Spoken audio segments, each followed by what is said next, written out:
In the harsh winter landscapes of the American frontier, survival demanded ingenuity.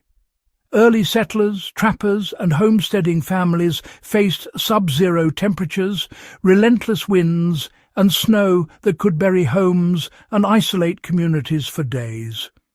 Before modern insulation, power, or synthetic materials, families developed a snow shelter that could be built quickly, retain heat efficiently, and protect both people and livestock. This lost frontier snow shelter was not an igloo, nor a crude lean-to. It combined knowledge of snow properties, airflow, and human needs in a way that allowed frontier families to endure winters that might otherwise have been fatal. Understanding its design and function offers a glimpse into practical survival engineering from a time when life depended on every learned skill.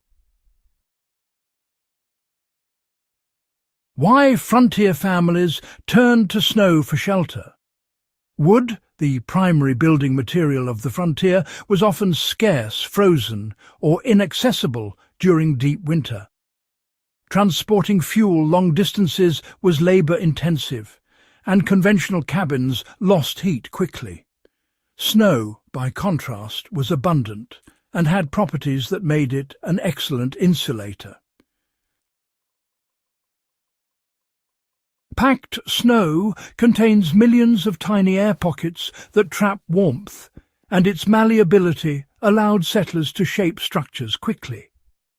Families who understood how to work with snow could build a shelter in hours, even during a storm, providing immediate protection from wind chill and frostbite.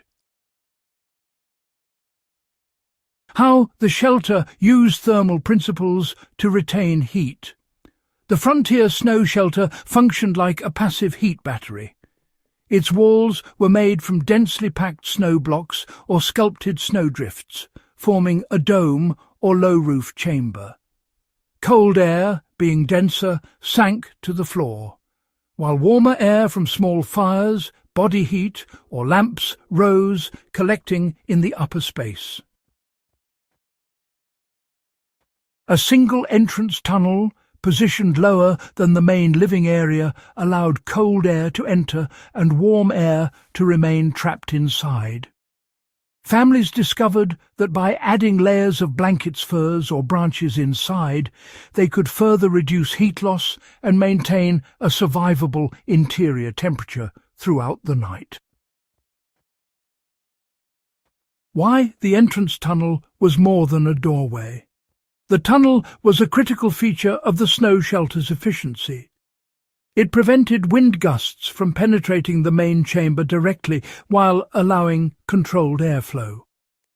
Cold air entering through the tunnel settled near the floor, and smoke or stale air from small cooking fires could exit through a separate vent or tiny opening at the top.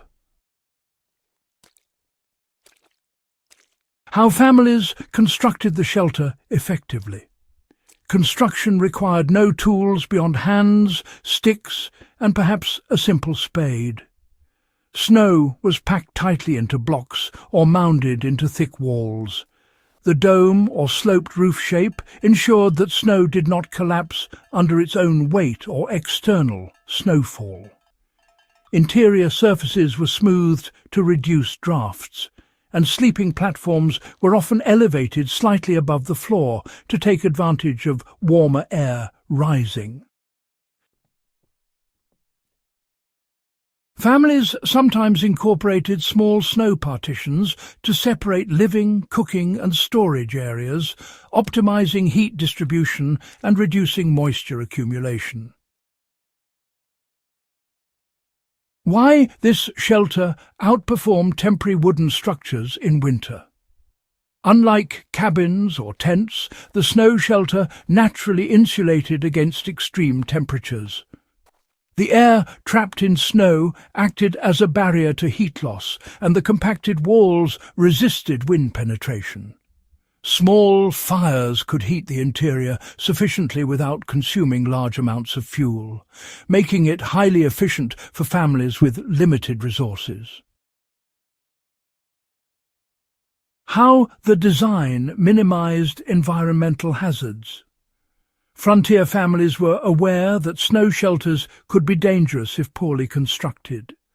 Roofs were sloped to prevent snow accumulation, and vents were positioned to ensure smoke and carbon monoxide did not build up. The entrance tunnel allowed emergency egress while reducing exposure to blizzards. These design principles were practical applications of physics, learned empirically over decades. Now, let's talk about how modern survivalists can actually apply these frontier snow shelter techniques. Anyone facing extreme cold, even today, can replicate these methods. First, start by identifying a snowdrift or an area with deep, dense snow. Then use your hands, spades, or even a snow saw to pack blocks or mound snow into a dome or a low chamber design. Make sure to include a small, low entrance tunnel, and if you're planning to use a fire inside, a top vent for smoke is essential. Oh, and don't forget to elevate your sleeping area using branches, snow platforms, or any insulating materials you have on hand. Even without extensive experience, the principles of thermal mass, cold air displacement and controlled airflow can create a livable snow shelter in just a few hours. Why this technique teaches observation and adaptability. The Lost Frontier Snow Shelter is, well, a lesson in using what the environment provides efficiently. Families did not rely on modern materials.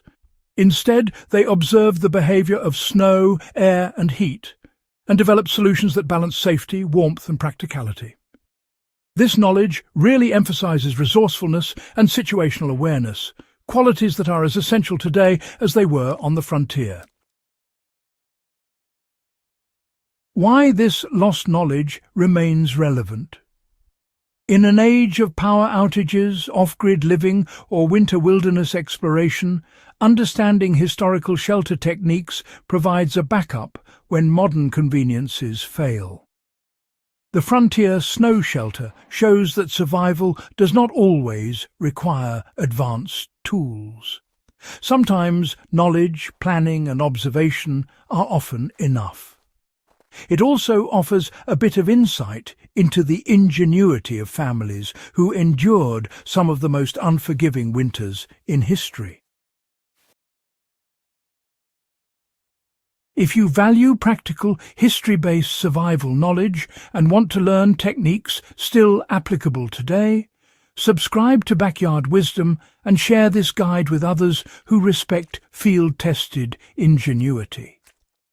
The Lost Frontier Snow Shelter is more than a relic. It is a blueprint for enduring extreme cold efficiently, safely and intelligently.